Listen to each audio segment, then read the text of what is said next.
que tem uma apuração, um bastidor para falar para a gente sobre a movimentação da direita diante desse titubeio do Bolsonaro com relação a que vai ser a vida dele, o que ele vai fazer no que vem, é isso, Graciliano?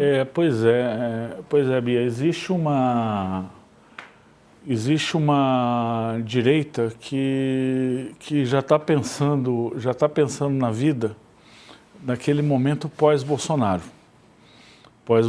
Acho que a inelegibilidade, olha que trava-língua, que a inelegibilidade do ex-presidente é um fator difícil de reverter. Nós conversamos nos últimos dias com alguns operadores de direita, tanto governadores de estado, que a gente conversou, obviamente, com a condição de não dar os nomes, porque eles têm boas relações com o governo federal, mas que esperam aí o desenrolar, e dois cenários são tratados aí como possíveis. Um é o seguinte: sonho de consumo de muita gente do agronegócio, que é um eleitorado antipetista tradicionalíssimo, que antes do PT chegar ao poder, desde que há eleições presidenciais, sempre teve do lado oposto ao dos petistas, votou no Collor em 89,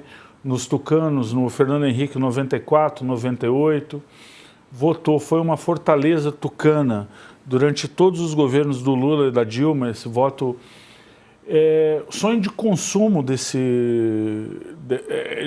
de uma parte desses operadores do agronegócio é a candidatura do Tarcísio, o que é também assim, que reverbera também na Faria Lima, numa grande parte do empresariado. Vi esses eventos em Nova York, quando o Tarcísio falou para os empresários. Então, dois cenários aí são possíveis, de acordo com um governador com quem eu conversei. Se o Tarcísio for mesmo o candidato, então a tendência é a direita se unificar numa única candidatura antes do primeiro turno. Se ele não for o candidato, porque ele dependeria do Bolsonaro fazer um gesto para ele antes de março, que é o período de desincompatibilização. Desincompatibilização, para quem está nos assistindo, é uma regra que exige que o sujeito que ele é candidato a um cargo público, ele deixe o mandato 6 meses antes do primeiro turno.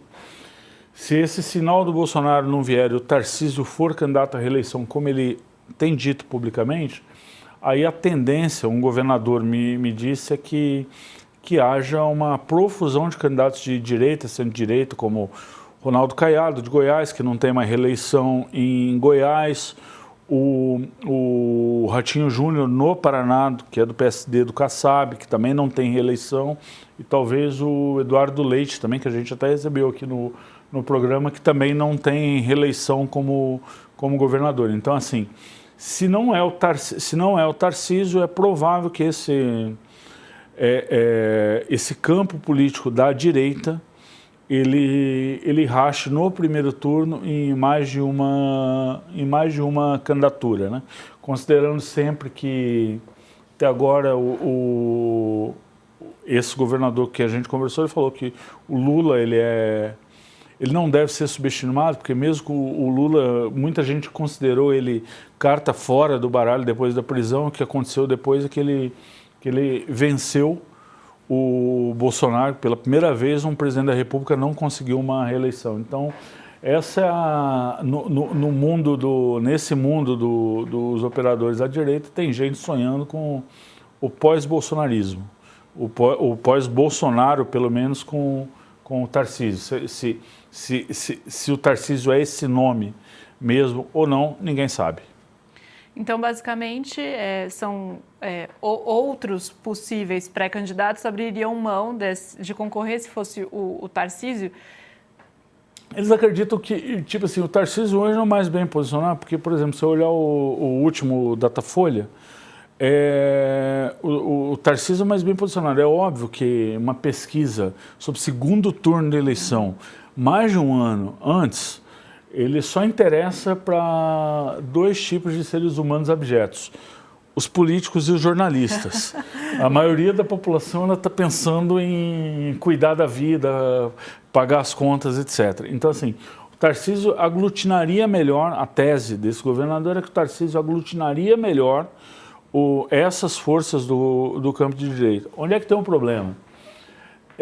Essa conversa, ela passa pelo dono dos votos hoje, que é o Jair Bolsonaro. Uhum.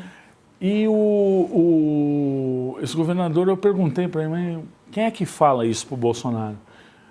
Olha, são muito poucas as pessoas que o Bolsonaro ouve sobre esse assunto.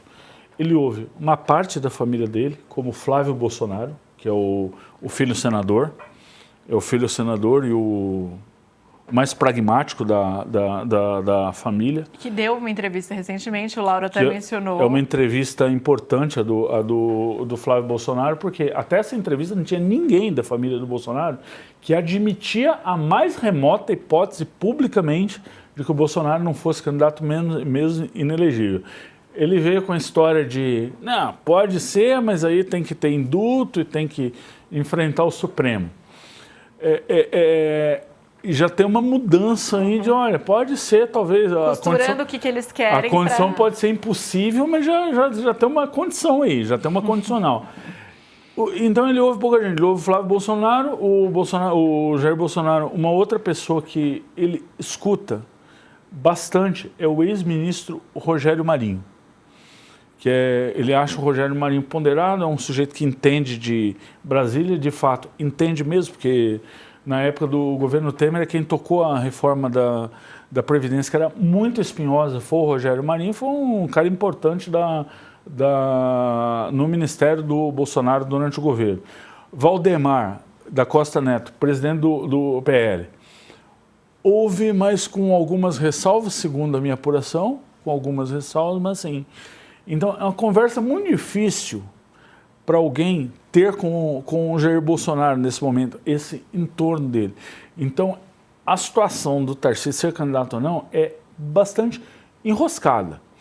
Pode ter muita vontade de uma parte do empresariado, de uma parte do agronegócio, de uma parte dos operadores políticos, mas o fiador do Tarcísio nesse cargo é o Jair Bolsonaro.